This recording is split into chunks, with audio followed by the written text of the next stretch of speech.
The cathedral bells had fallen silent, but their echoes still hung in the cold morning air like a death knell. Inside the stone walls of St. Aldwyn's Abbey, candles flickered against ancient pillars while shadows danced across worn tapestries. The bride stood at the altar in her finest silk gown, trembling not from cold, but from a terror that had been building for weeks. What should have been the most sacred moment of her life was about to become her most horrifying. The priest raised his weathered hands, and the congregation held its breath. But this wasn't anticipation for a kiss or exchange of rings. This was the moment when medieval tradition would transform from blessing into curse, when ancient ritual would become modern nightmare.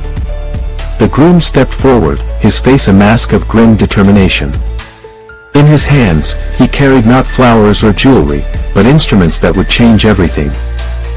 The bride's eyes widened as she realized what was about to happen. She had heard whispers of this ceremony, dismissed them as cruel rumors. Now, standing before God and witnesses, she understood that some traditions were far more terrible than any nightmare could conjure. Welcome to Scandalous Pasts, where we uncover the darkest secrets hidden beneath history's most sacred ceremonies. Today, we're diving into one of medieval Europe's most disturbing wedding traditions, a ritual so brutal that it was eventually banned by the church itself, but not before countless brides suffered through its horrifying requirements. Before we descend into this medieval nightmare, make sure to hit that subscribe button so you never miss our journeys into history's most shocking moments. Now, let's step back into a world where marriage vows came with a price that no bride should ever have to pay. Hashtag the ritual of Dominium. In the shadowy corners of 12th century Europe, where superstition and tradition intertwined like thorns around a rose, there existed a wedding ceremony so disturbing that even hardened medieval chroniclers wrote about it in hushed, horrified tones. They called it the Dominium, the ritual of dominion, and it was designed to establish beyond any doubt who held absolute power within a marriage. The practice emerged from the darkest interpretations of biblical scripture, twisted by feudal lords who saw their wives not as partners, but as property to be claimed and controlled. Unlike the romantic ceremonies we imagine when we think of medieval weddings, the dominium was a calculated display of ownership that transformed the sacred act of marriage into something resembling a public execution of dignity. The ritual began weeks before the actual wedding, when the bride-to-be was subjected to what medieval documents euphemistically called preparation. This wasn't the joyful anticipation of a modern bride choosing her dress and flowers. This was systematic psychological conditioning designed to break down any resistance to what was coming. First, the bride was isolated from her family and friends, confined to a tower room or convent cell where she would spend days in forced meditation on her duties as a wife. Religious texts were read to her constantly, not the beautiful passages about love and devotion, but harsh interpretations of wifely submission that painted marriage as a form of holy servitude. She was fed a restricted diet, supposedly to purify her for the ceremony, but actually designed to weaken her physically and mentally. Sleep was limited, prayers were mandatory at all hours, and any expression of doubt or fear was treated as sinful rebellion that required additional penance. The wedding dress itself was part of the psychological warfare. Unlike the white gowns we associate with purity and joy, the dominium required the bride to wear gray or brown, colors of humility and submission. The fabric was deliberately coarse, uncomfortable against the skin, and the design included elements that would play crucial roles in the ceremony itself. Most disturbing of all were the bonds of unity, silk cords that were sewn into the dress at specific points. To observers, they might have appeared to be decorative elements, but they served a far more sinister purpose. These cords would be used during the ceremony to physically demonstrate the bride's new status as property. The groom, meanwhile, underwent his own preparation, but his was designed to inflate rather than diminish. He was encouraged to fast and pray, not for humility, but to build his sense of righteous authority. Religious advisors coached him on the sacred duty of establishing dominion over his wife, framing what was essentially ritualized abuse as divine commandment. On the morning of the ceremony, as dawn broke over medieval villages across Europe, brides would wake to face their worst nightmare disguised as their wedding day. They had been broken down, isolated, and conditioned to accept what was coming. But nothing could truly prepare them for the horror that awaited at the altar. The dominium wasn't just a wedding ceremony, it was a public declaration that women were chattel, that marriage was conquest, and that love had no place in the sacred bonds of matrimony. It represented medieval society at its most brutal, where tradition and religion combined to create suffering that would haunt its victims for the rest of their lives. ##The ceremony of chains. The morning of a dominium wedding dawned with an atmosphere thick with dread rather than celebration. Unlike the joyful processions we might imagine, these ceremonies began before sunrise, conducted in the gray half-light that seemed to mirror the darkness of the ritual itself. The bride was awakened not by loving family members, but by stern-faced church officials who would oversee her final preparations. The dressing process was a ceremony unto itself, each element carefully designed to reinforce the bride's new status. As the gray wedding gown was fitted over her weakened frame, the bonds of unity were checked and adjusted. These silk cords, woven into the fabric at the wrists, waist, and ankles, would soon serve their terrible purpose. The bride's hair was braided with iron threads, a practice that modern historians believe was meant to symbolize the strength of marital bonds, but which served the practical purpose of making any attempt to flee both painful and futile. A heavy veil, weighted with small metal discs, was placed over her head, obscuring her vision and muffling her hearing. As the procession made its way to the church, the bride walked not beside her father in a gesture of loving transition, but behind him, her steps guided by the church officials who flanked her on either side. The symbolism was unmistakable, she was being delivered like cargo, transferred from one owner to another. The church itself had been prepared according to ancient specifications that transformed the sacred space into something resembling a courtroom more than a place of worship. The altar was surrounded by heavy wooden posts, each carved with symbols of authority and dominion. Iron rings had been embedded in the stone floor at specific points, their purpose soon to become horrifyingly clear. The groom waited at the altar, flanked by male relatives and church officials who would serve as witnesses to his assumption of power. In his hands, he held what medieval documents called the instruments of unity, iron shackles that had been blessed by the priest and decorated with religious symbols to disguise their true nature. When the bride reached the altar, the ceremony began with readings from carefully selected biblical passages that emphasized submission, obedience, and the divine right of husbands to rule over their wives. But these weren't mere words, they were the prelude to physical demonstration. The first phase of the dominium involved what was called the binding of hands. The silk cords sewn into the bride's sleeves were untied and used to secure her wrists to the iron rings in the floor. This wasn't symbolic, the bride was literally chained in place while the ceremony continued around her. As she knelt, bound and helpless, the groom recited vows that bore no resemblance to promises of love and devotion. Instead, he declared his intention to govern, guide, and discipline his wife according to God's will. He promised to shape her character and correct her failings through whatever means divine wisdom might provide. The bride's vows, if they could be called that, consisted of a single word repeated 3 times, submit. She was required to say this while looking directly at the iron shackles her husband held, understanding that these instruments would soon be locked around her wrists as a permanent reminder of her new status. The exchange of rings was replaced by the ceremony of chains. The blessed shackles were locked around the bride's wrists while the priest intoned prayers asking God to bless this sacred bond of authority. The key to the shackles was then presented to the groom as a symbol of his absolute power over his wife's freedom. But the horror didn't end there. The final element of the dominium was perhaps the most psychologically devastating of all. The bride was required to kiss the very chains that bound her, demonstrating her acceptance of her fate. This wasn't just submission, it was forced participation in her own degradation. The congregation, composed mainly of male relatives and church officials, witnessed this spectacle in solemn silence. Women were rarely permitted to attend dominium ceremonies, supposedly to preserve the sacred mystery of the ritual, but more likely to prevent them from seeing what awaited them in their own future marriages. As the ceremony concluded, the newly married couple processed out of the church with the bride still wearing her ceremonial chains.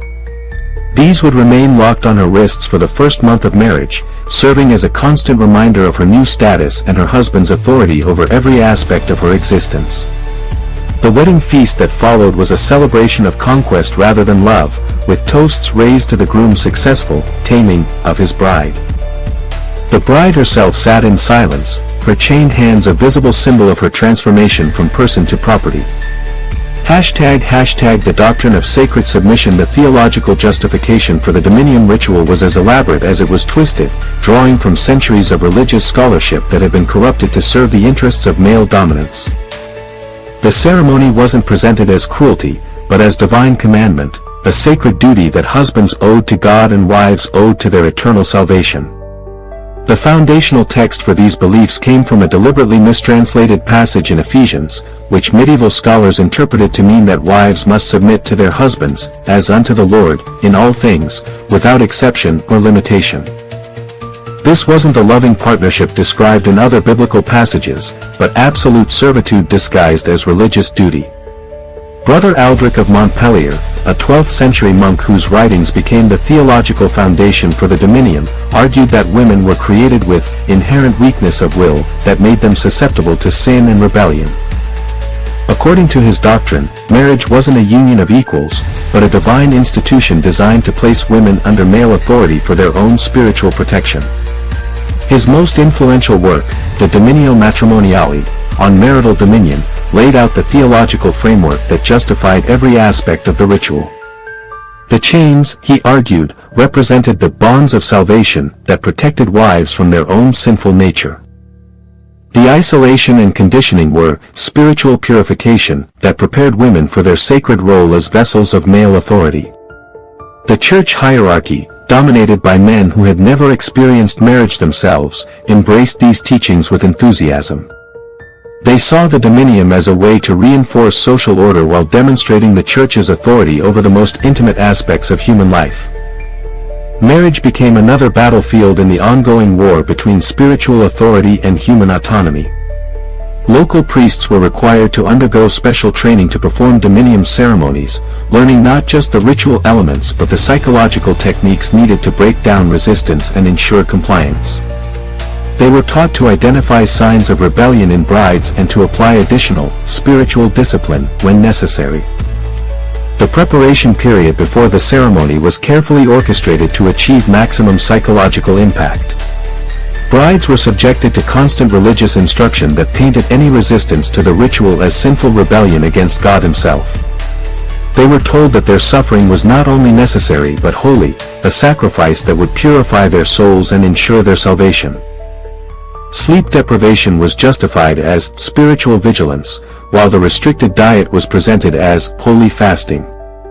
The isolation from family and friends was explained as preparation for the sacred transition from daughter to wife.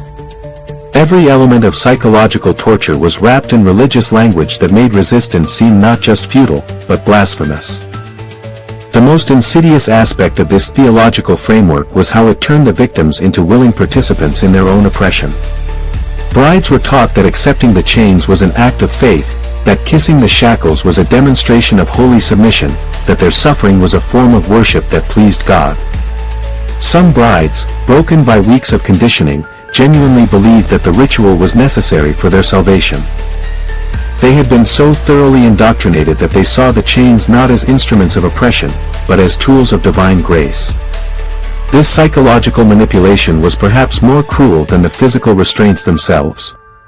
The doctrine also provided convenient justification for ongoing abuse within marriage.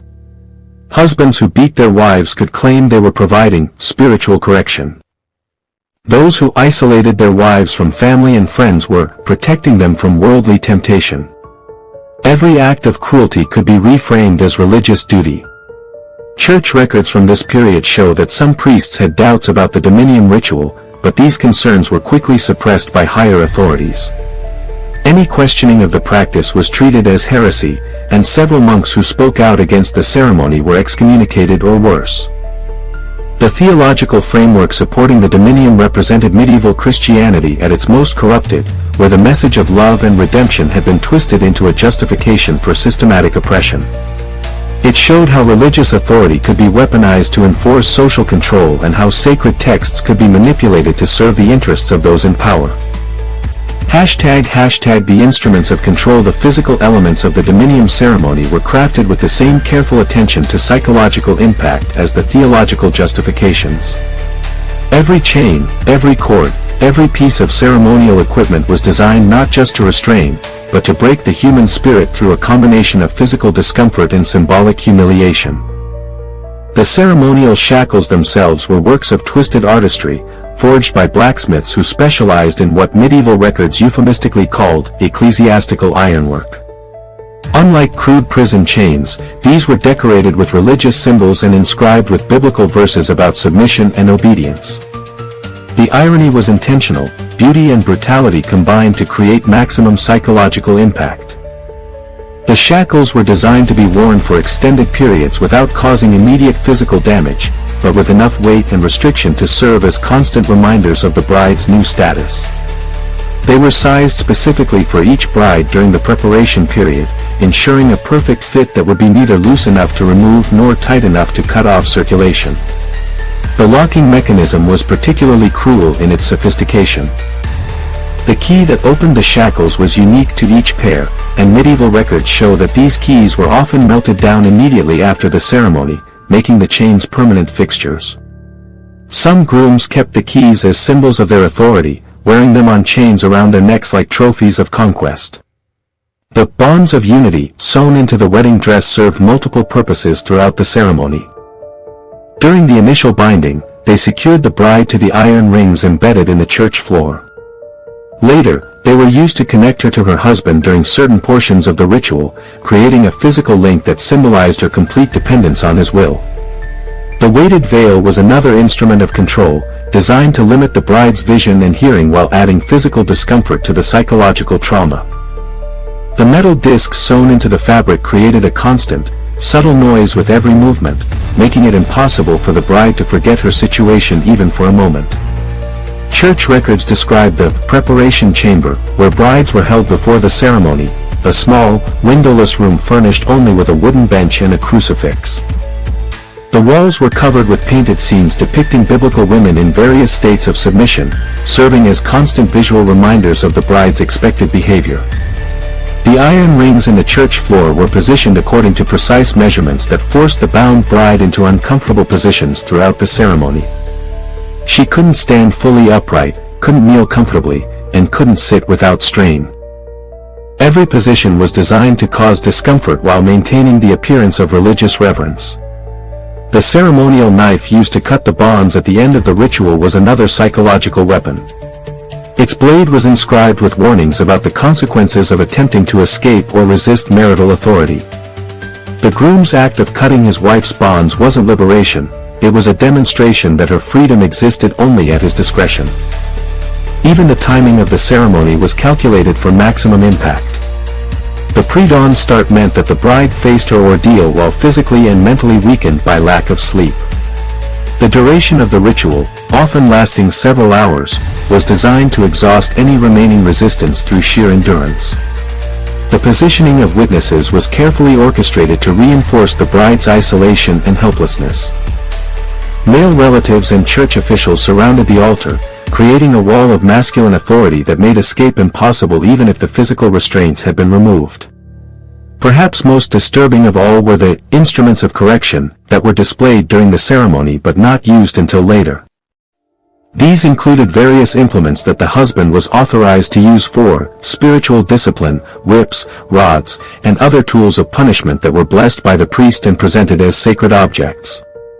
The psychological impact of seeing these instruments during the wedding ceremony cannot be overstated.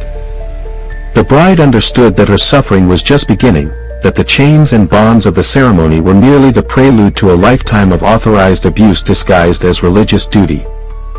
Voices from the shadows. Despite the church's attempts to suppress dissent and maintain the secrecy surrounding Dominium ceremonies, some voices of resistance managed to survive in hidden manuscripts, coded letters, and whispered testimonies that were passed down through generations of women who had endured this nightmare. Sister Marguerite of Cluny, a nun who had witnessed several dominium ceremonies before taking her vows, left behind a secret journal that provides one of the most detailed accounts of the ritual's psychological impact. Writing in code to avoid detection, she described the transformation of joy into terror that she witnessed in Bride After Bride. "I have seen maidens enter the church with hope in their hearts," she wrote, "only to emerge as broken vessels, their spirits crushed beneath the weight of chains both physical and spiritual. The ceremony does not create wives, it creates slaves who have been taught to call their bondage holy." Her journal describes the aftermath of these ceremonies in heartbreaking detail. Brides who had been vibrant and spirited before their weddings became silent, withdrawn shadows of their former selves. Many developed what we would now recognize as severe depression and anxiety, but which medieval medicine attributed to feminine hysteria or spiritual weakness. Lady Eleanor of Wessex, who endured a dominium ceremony in 1187, managed to smuggle out a letter to her sister years after her wedding. The letter, discovered in monastery archives centuries later, provides a first-hand account of the long-term effects of the ritual. "The chains were removed after 30 days, she wrote, but I feel their weight still. Every morning I wake expecting to find them locked around my wrists again. My husband speaks of love, but I know only fear. The woman who entered that church died there, and I am but her ghost, haunting a life that was never meant to be mine." Some women found ways to resist, though their methods were necessarily subtle and dangerous. Records from the period describe instances of brides fainting during the ceremony, whether from genuine distress or deliberate strategy. Others developed mysterious illnesses that delayed their weddings, sometimes for months, though this only prolonged their suffering. A few brave souls attempted more direct resistance. The Chronicles of St. Aldwyn's Abbey record the case of Lady Isabel of Normandy, who broke free from her bonds during the ceremony and attempted to flee the church. She was recaptured, and the ritual was completed with additional restraints, but her act of defiance inspired others to question the practice. The most organized resistance came from an underground network of women who had survived dominium ceremonies and dedicated themselves to helping others avoid the same fate. They called themselves the Sisters of Mercy, though they had no official connection to any religious order. These women developed elaborate systems for warning potential brides about what awaited them. They used coded messages hidden in wedding gifts, secret meetings disguised as religious gatherings, and even infiltrated the preparation process to provide emotional support to condemned brides. Brother Thomas of Canterbury, one of the few male voices raised against the practice, wrote a treatise that was immediately banned by church authorities. In it, he argued that the dominium violated the fundamental Christian principle of human dignity and represented a corruption of the sacred institution of marriage. "Christ taught us to love one another as ourselves," he wrote. "How then can we justify a ceremony that teaches husbands to see their wives as property to be controlled rather than souls to be cherished? We have taken the holy sacrament of marriage and transformed it into an instrument of oppression." His writings were burned, and he was confined to a monastery for the rest of his life, but copies of his work survived in hidden libraries and continued to inspire resistance to the practice. The testimonies of midwives and healers from this period provide additional insight into the physical and psychological damage caused by dominium ceremonies. They describe treating women for injuries caused by the restraints, as well as the long-term effects of trauma that manifested in various physical ailments. These medical accounts also reveal the extent to which the ritual's effects extended beyond the ceremony itself. Many women who had endured the dominium developed chronic pain conditions, sleep disorders, and what we would now recognize as post-traumatic stress disorder. The seeds of rebellion. As the 13th century dawned, cracks began to appear in the theological and social foundations that supported the dominium ritual. The voices of resistance, long suppressed and hidden, began to find unexpected allies among progressive church leaders, enlightened nobles, and even some husbands who had witnessed the devastating effects of the ceremony on their wives. The first major challenge came from an unlikely source, Pope Innocent III, whose reforms of church doctrine included a re-examination of marriage practices throughout Christendom. While not initially focused on the dominium specifically, his emphasis on the spiritual equality of all souls before God created theological problems for a ritual based on female subjugation. In 1215, the Fourth Lateran Council established new guidelines for marriage that emphasized consent and mutual respect between spouses. While these reforms didn't explicitly ban the dominium, they created a framework that made the ritual increasingly difficult to justify theologically. The growing influence of courtly love traditions also played a role in undermining support for the practice. As literature and poetry began to celebrate romantic love and female virtue, the brutal reality of dominium ceremonies seemed increasingly barbaric and outdated. Eleanor of Aquitaine, one of the most powerful women of her era, used her influence to discourage the practice among the nobility. While she couldn't openly condemn a church-sanctioned ritual, she made it clear that families who subjected their daughters to dominium ceremonies would find themselves excluded from her court. The economic argument against the practice proved surprisingly effective. Merchants and traders began to notice that regions where dominium ceremonies were common had higher rates of what we would now call domestic violence, which in turn led to decreased productivity and social instability. Some forward-thinking nobles began to see the ritual as counterproductive to their own interests. A wife who had been psychologically broken by her wedding ceremony was less likely to be an effective partner in managing estates, raising children, or maintaining social connections that were crucial to aristocratic success. The medical profession, such as it was in medieval times, also began to document the physical and psychological damage caused by the ritual. Physicians noted higher rates of what they called melancholia and nervous disorders among women who had undergone dominium ceremonies. Perhaps most importantly, a new generation of priests and monks began to question whether the ritual truly served God's will or merely the earthly desires of men seeking to maintain power over women. These religious reformers argued that the ceremony corrupted the sacred nature of marriage and turned a holy sacrament into an instrument of oppression. The resistance movement gained momentum when several high-profile cases of abuse following dominium ceremonies became public knowledge.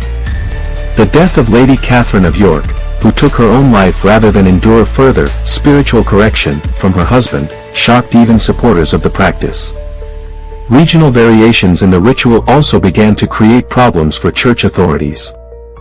Some areas had developed even more extreme versions of the ceremony, while others had quietly abandoned the practice altogether. This inconsistency made it difficult to maintain the fiction that the dominium was a universal and necessary religious requirement. The rise of universities and scholastic theology provided new intellectual frameworks for challenging the ritual. Scholars like Thomas Aquinas, while not directly addressing the dominium, developed theological arguments about human dignity and free will that undermined the philosophical foundations of the practice. Women's religious communities, particularly those led by strong abbesses, began to provide sanctuary for women fleeing abusive marriages that had begun with dominium ceremonies. While they couldn't openly defy church authority, they found ways to protect and support victims of the ritual. The growing power of merchant classes also played a role in the ritual's decline. Unlike the feudal nobility, merchants needed wives who could be active partners in business ventures. The psychological damage caused by dominium ceremonies made women less effective in these roles, creating economic pressure for change. By the mid-13th century, the practice was becoming increasingly controversial even within church hierarchy. Younger bishops and abbots, educated in the new scholastic traditions, began to question whether the ritual truly served the church's mission or merely perpetuated harmful social customs. #The final ceremony. The last recorded dominium ceremony took place in 1284 at the remote monastery of St. Bede in northern England, and its horrific conclusion would finally provide church authorities with the justification they needed to ban the practice forever. The bride was Lady Margaret of Blackmore, barely 15 years old, who was being married to Sir Roderick the Cruel, a man whose reputation for violence had earned him his epithet. The ceremony began like countless others before it, with the young bride subjected to weeks of preparation designed to break her spirit and ensure compliance. But Margaret possessed an inner strength that had somehow survived the conditioning process, and as she was led to the altar in chains, she carried with her a desperate plan for resistance. As the priest began the ritual binding, Margaret did something unprecedented in the history of dominium ceremonies. Instead of submitting silently to the restraints, she began to speak. Not the required words of submission, but a clear, strong voice that carried throughout the stone cathedral. "I call upon God Almighty to witness this abomination," she declared, her words echoing off the ancient walls. "This is not marriage but slavery, not love but possession, not holy but evil in the sight of the Lord." The congregation sat in stunned silence as this young woman, bound and helpless, continued her defiant speech. She quoted scripture, not the carefully selected passages that justified male dominance, but verses about love, compassion, and the equal worth of all souls before God. Sir Roderick, enraged by his bride's defiance, struck her across the face with such force that she fell to the stone floor, her chains preventing her from breaking her fall. The sound of her head striking the marble echoed through the cathedral like a death knell. But Margaret was not finished. As blood flowed from her wounded scalp, she continued to speak, her voice growing stronger rather than weaker. She called upon every woman present to witness what was being done in God's name, to remember this moment and to resist when their own time came. The priest, Brother Aldwin, attempted to continue the ceremony despite the disruption, but Margaret's words had awakened something in the witnesses that could not be silenced. For the first time in the history of the Dominium, voices from the congregation began to join the bride's protests. Lady Eleanor of Wessex, who had endured her own Dominium ceremony years earlier, stood and added her voice to Margaret's. Then another woman, and another, until the cathedral rang with cries of protest and condemnation. Sir Roderick, seeing his authority challenged by a group of mere women, drew his sword and threatened to kill anyone who continued to disrupt his wedding. It was this moment, a groom threatening murder in the house of God, that finally shattered the illusion that the Dominium was a holy ceremony. Brother Thomas, the young priest who had been assisting with the ceremony, stepped between Sir Roderick and the protesting women. "Put away your sword," he commanded. "This is God's house, and these are God's children. What we do here today will be judged by a higher authority than any earthly lord." The confrontation that followed was unlike anything previously recorded in church annals. Sir Roderick, consumed by rage at being defied by women and challenged by a priest, began striking out at anyone within reach. The sacred ceremony had devolved into violence and chaos. Lady Margaret, still chained to the altar, continued to speak throughout the melee. Her words, recorded by Brother Thomas in his secret journal, would later be cited by church reformers as evidence of the Dominium's fundamental corruption. "See how this ritual bears fruit," she cried. "Violence in God's house, hatred where there should be love, chains where there should be freedom. This is not marriage but mockery, not sacrament but sacrilege." The ceremony ended when Sir Roderick, in his fury, struck Brother Thomas with such force that the young priest fell unconscious. The sight of a man of God being attacked during a religious ceremony finally broke the spell that had held the congregation in thrall. The witnesses fled the cathedral, carrying with them the story of what they had seen. Within days, accounts of the disastrous ceremony had spread throughout England and beyond. The image of a young bride, bloodied but unbroken, speaking truth to power while chained to an altar, became a powerful symbol of resistance. Lady Margaret herself died 3 days later, whether from her injuries or from poison administered by her enraged husband was never determined. But her death became a rallying cry for those who opposed the Dominium, and her final words, "I die free, though I lived in chains," were carved into secret monuments throughout Europe. The aftermath of this final ceremony provided church authorities with the evidence they needed to act. The violence, the chaos, the death of a bride and near murder of a priest, all of this made it impossible to continue defending the practice as holy or necessary.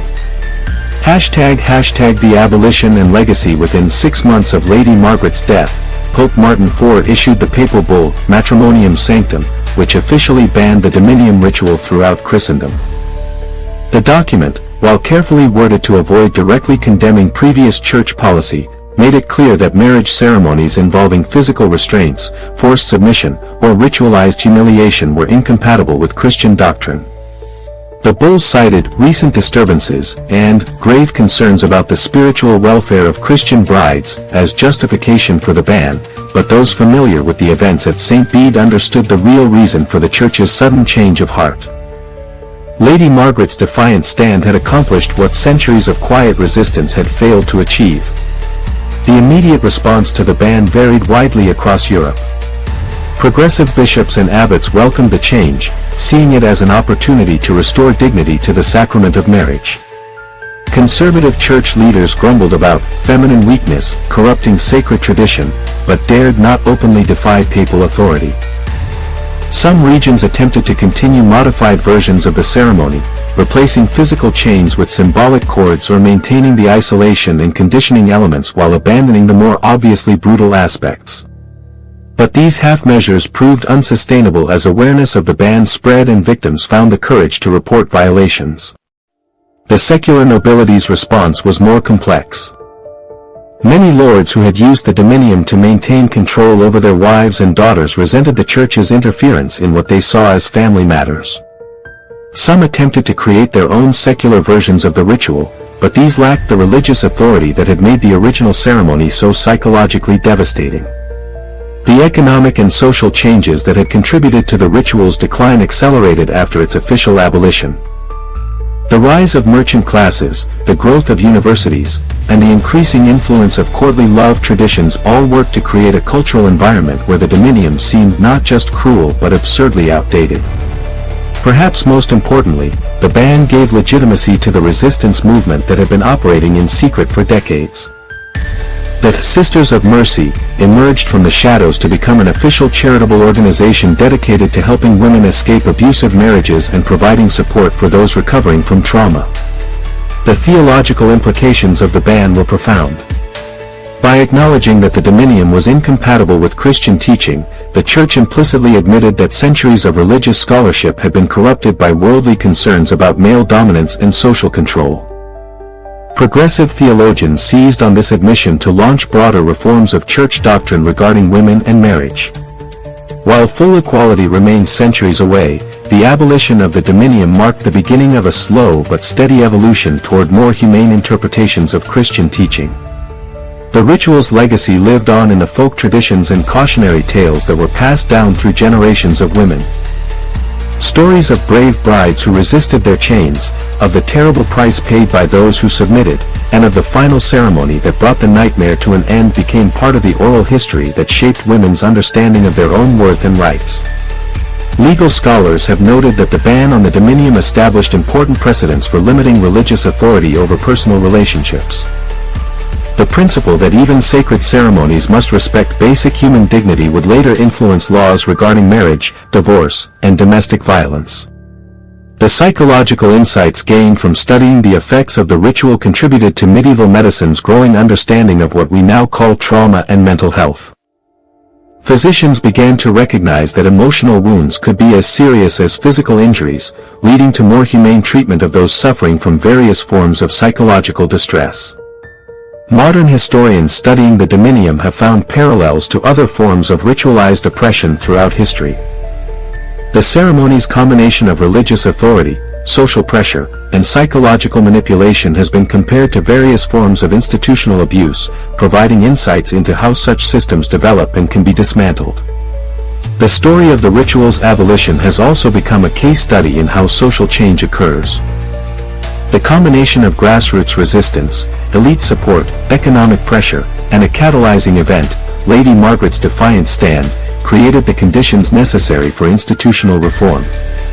## echoes in modern times. The shadow of the dominium ritual extends far beyond its medieval origins, leaving traces in legal systems, cultural traditions, and social attitudes that persisted for centuries after its official abolition. Understanding this legacy helps us recognize how deeply embedded systems of oppression can influence society long after their formal elimination.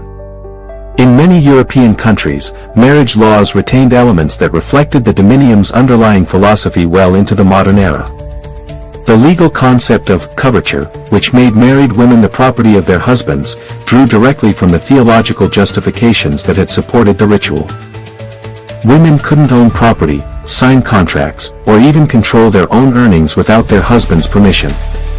The wedding traditions that replaced the dominium often maintained subtle elements of the original ceremony's power dynamics. The practice of fathers giving away their daughters, the bride's promise to obey her husband, and the symbolic transfer of authority from father to spouse all echoed the ritual's central theme of female subjugation. Even the white wedding dress, now associated with purity and joy, originally served a similar function to the gray gowns of dominium ceremonies. The white symbolized the bride's blank slate status, a person without identity or agency who would be shaped entirely by her husband's will. The psychological techniques developed for the dominium's preparation period found new applications in various forms of institutional control.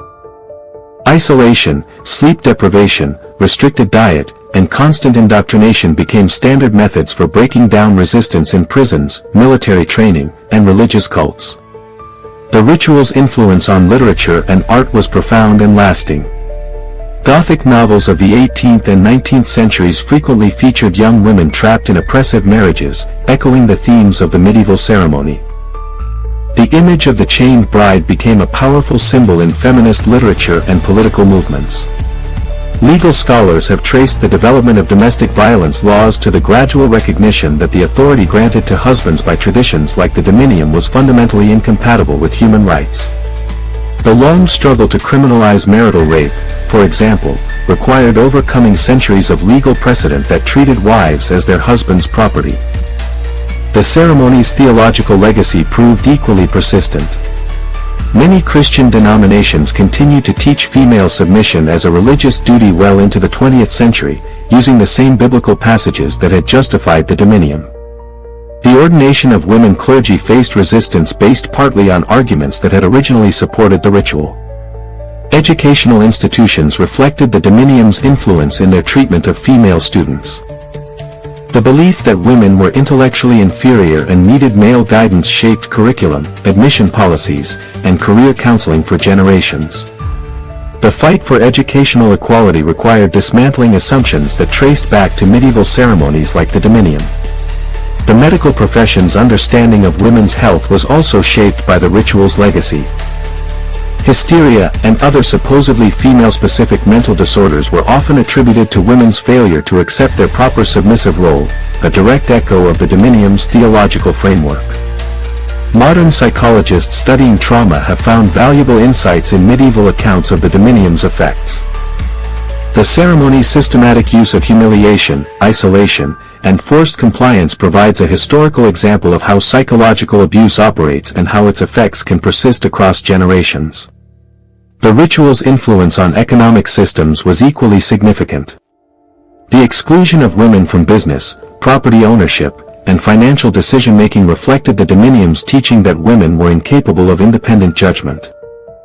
Breaking down these barriers required challenging assumptions that had been reinforced by centuries of religious ceremony. Contemporary discussions about consent, autonomy, and equality in relationships often grapple with issues that trace back to the dominium's legacy. The idea that marriage involves the surrender of individual rights, that love requires submission, or that traditional gender roles are divinely ordained all echo the ritual's central themes. The ceremony's abolition also provided a model for how entrenched systems of oppression can be challenged and changed. The combination of grassroots resistance, institutional pressure, and moral awakening that ended the dominium has been studied by social movements seeking to create similar transformations. Even today, scholars continue to discover new documents and artifacts related to the dominium, adding to our understanding of how the ritual operated and how it was eventually overcome. These findings contribute to ongoing discussions about power, authority, and human dignity in both historical and contemporary contexts. The story of the dominium serves as a reminder that practices once considered normal, natural, or even sacred can be revealed as fundamentally wrong when viewed through the lens of human dignity and equality. It challenges us to examine our own assumptions and traditions with the same critical eye that medieval reformers brought to their examination of this brutal ceremony. And there you have it, the horrifying truth behind one of medieval Europe's most disturbing wedding traditions. The Dominium ritual shows us how religious authority, social pressure, and systematic oppression can transform even the most sacred ceremonies into instruments of cruelty. The story of Lady Margaret's final defiant stand reminds us that even in the darkest moments of history, individual courage can spark the changes that transform entire societies.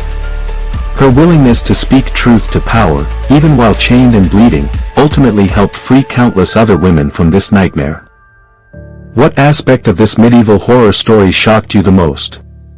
The systematic psychological conditioning, the Church's role in sanctifying abuse, or the way an entire society normalized such cruelty? Share your thoughts in the comments below.